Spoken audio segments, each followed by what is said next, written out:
শয়তান আজও হজরত মুসা আলাইহিসসালামের লাশের সন্ধানে রয়েছে। হজরত আদম আলাইহিসসালাম থেকে শুরু করে আজ পর্যন্ত শয়তান এভাবেই কোটি কোটি মানুষকে পথভ্রষ্ট করেছে। প্রিয় দর্শক, বরাবর মতো আবারও নতুন একটি ইসলামিক কাহিনী নিয়ে আপনাদের মাঝে হাজির হলাম। আপনারা ভিডিওটি স্কিপ করবেন না।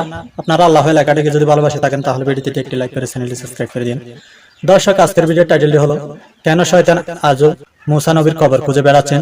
সেই ঘটনাটি শুনে আপনারা ইতিমধ্যে চমকে উঠবেন। দর্শক, ভিডিওতে খুব গুরুত্বপূর্ণ হতে চলতেছে, ভিডিওটি স্কিপ না করে সম্পূর্ণ দেখুন। প্রিয় বন্ধুরা, কেন ইবলিস শয়তান আজও পর্যন্ত হজরত মুসা আলাইহিসসালামের কবর খুঁজে বেড়াচ্ছে? ইবলিস শয়তান যদি মুসা নবীর কবর খুঁজে পায় তাহলে কি হবে? আর কেনই বা হজরত মুসা আলাইহিসসালামের কবর মোবারক মানুষের চোখের আড়ালে আছে?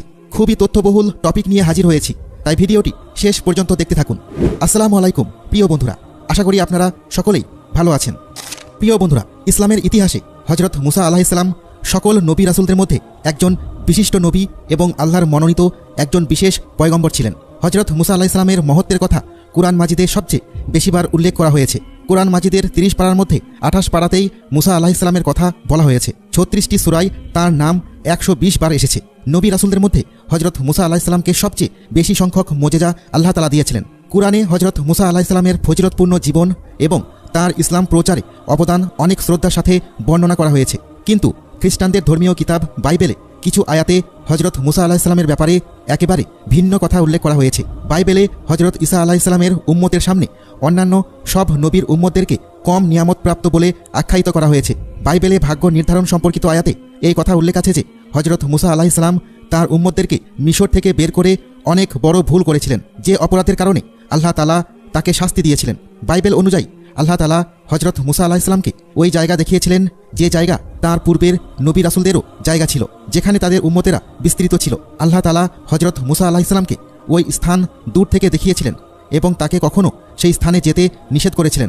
ধারণা করা হয় বাইতুল মুকাদ্দাসে মুসা আলাইহিসসালামের মৃত্যু হয়, কিন্তু তার কবর কোথায় তা আজও জানা যায়নি। খ্রিস্টান মাজাবের ইলমে কিতাবে উল্লেখ করা হয়েছে যে শয়তান হজরত মুসা আলাইহিসসালামের কবর এখনও খুঁজছে। এটি আসলে বাইবেলের নিউ টেস্টামেন্টের কিতাব, যা মূলত এই তথ্যের উপর প্রতিষ্ঠিত। সেখানে এটি বলা হয়েছে, কিন্তু ফেরেশতা মিকাইল আলাইহিসসালাম হজরত মুসা আলাইহিসসালামের লাশকে নিয়ে ইবলিসের সাথে দ্বন্দ্ব করার সময় ইবলিসের বিরুদ্ধে নালিশ করার সাহসিকতা দেখায়নি, কিন্তু এটা বলেছিল যে তোমার উপর আল্লাহর লানত বর্ষিত হোক। কিছু খ্রিস্টানদের মতে এই আয়াতকে কোনোভাবেই অবহেলা করা যায় না।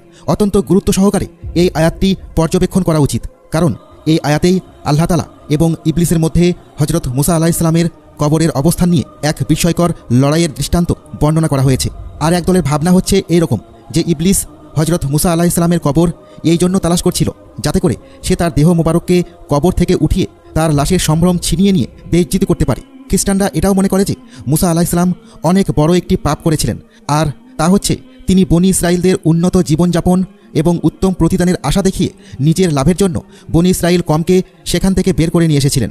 আর এ কারণেই আল্লাহ তাআলা তার থেকে তার সকল মোজেজা ফিরিয়ে নিয়েছিলেন এবং তার জীবন কেড়ে নিয়েছিলেন।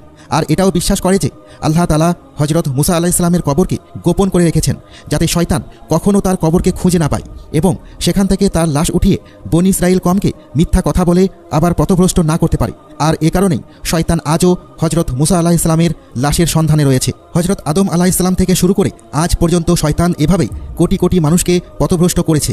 আর শয়তানের দেখানো রাস্তা অনুসরণ করে আজও কিছু মানুষ মৃত লাশের পূজা করে আল্লাহর সাথে শিরিক করে। এ কারণেই আল্লাহ তাআলা হজরত মুসা আলাইহিসসালামের কবরের ঠিকানা এখনও পর্যন্ত গোপন রেখেছেন।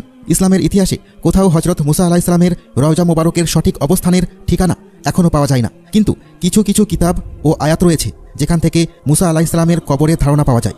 যেমন বুখারী শরীফে বর্ণনা রয়েছে, হজরত আবু হুরায়রা রাদিয়াল্লাহু আনহু থেকে বর্ণিত হয়েছে, রাসূলুল্লাহ সাল্লাল্লাহু আলাইহি ওয়াসাল্লাম বলেছেন, মালাকুল মতকে মুসা আলাইহিসসালামের রূহ কবজ করার জন্য পাঠানো হয়েছিল। ফেরেশতা যখন তার কাছে এলেন তিনি তার চোখে চড় মারলেন। তখন ফেরেশতা রবের কাছে গিয়ে বললেন, আপনি আমাকে এমন এক বান্দার কাছে পাঠিয়েছেন যিনি মরতে চান না। আল্লাহ বললেন, তুমি তার কাছে ফিরে গিয়ে বলো সে যেন তার একটি হাত গরুর পিঠে রাখে। তার হাত যতগুলো পশম থাকবে তার প্রতিটি পশমের বদলে তাকে 1 বছর করে আয়ু দেয়া হবে। মুসা আলাইহিসসালাম বললেন, হে রব, তারপর কি হবে? আল্লাহ বললেন, তারপর মৃত্যু। মুসা আলাইহিসসালাম বলেন, তাহলে এখনই হোক। তখন তিনি একটি পাথর নিক্ষেপ করলে যতদূর যায় বাইতুল মাকদিসের ততটুকু নিকটবর্তী স্থানে তাকে পৌঁছিয়ে দেওয়ার জন্য আল্লাহ তাআলার কাছে নিবেদন করেন। আল্লাহ রাসূল সাল্লাল্লাহু আলাইহি ওয়াসাল্লাম বলেছেন, আমি সেখানে থাকলে অবশ্যই পথের পাশে লাল বালুর ঢিলার কাছে তার কবর তোমাদেরকে দেখিয়ে দিতাম। একটি বর্ণনা থেকে এটাও জানতে পারা যায় যে হজরত মুসা আলাইহিসসালাম তার শেষ সময় টিলা পর্বতের কাছে অবস্থান করেছিলেন এবং তিনি প্রার্থনা করেছিলেন যাতে তার মৃত্যু বাইতুল মুকাদ্দাসে দেওয়া হয়, যেখানে তিনি হিজরত করে ফিরে আসছিলেন। তিনি নিজের কমদেরকে বলেছিলেন যাতে তাকে মৃত্যুর পরে বাইতুল মুকাদ্দাসে সমাহিত করা হয়, কিন্তু তাকদীর এরকমটা হতে দেয়নি। সে একটি পাথর ছুঁড়ে মারলে যত দূর যায় তার থেকে বেশি দূরে আর যেতে পারেনি। এজন্যই মহানবী সাল্লাল্লাহু আলাইহি ওয়াসাল্লাম বলেছেন যে যদি আমি ওখানে থাকতাম তাহলে ওই পাহাড়ের নিচে তার কবর মোবারক দেখিয়ে দিতে পারতাম। আরও একটি বর্ণনা হতে এটাও জানা যায় যে একদা হজরত মুসা আলাইহিসসালাম একটি কবরের পাশ দিয়ে যাচ্ছিলেন। তিনি দেখলেন সেখানে একজন ফেরেশতা একটি সুন্দর কবর খুঁড়ছে। তিনি এত সুন্দর কবর দেখে মুগ্ধ হয়ে গেলেন এবং জিজ্ঞাসা করলেন, হে ফেরেশতাগণ, এটি কার কবর?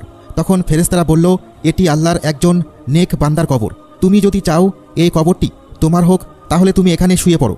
আর হজরত মুসা আলাইহিসসালাম ঠিক তাই করলেন এবং সেই কবরেই তিনি শেষ নিঃশ্বাস ত্যাগ করলেন এবং ফেরেশতাগণ তার জানাজা পড়িয়ে তাকে সমাহিত দর্শক, করলেন। ভিডিওটি দেখে আপনাদের কেমন লেগেছে আপনাদের মতামত কমেন্ট বক্সে জানিয়ে দিবেন, কেননা আপনাদের মতামত দেখে পরবর্তী ভিডিও নিয়ে আসবো। দর্শক, তাহলে আজকের মতো ভিডিওটি শেষ করলাম। দেখা হবে পরবর্তী ভিডিওতে।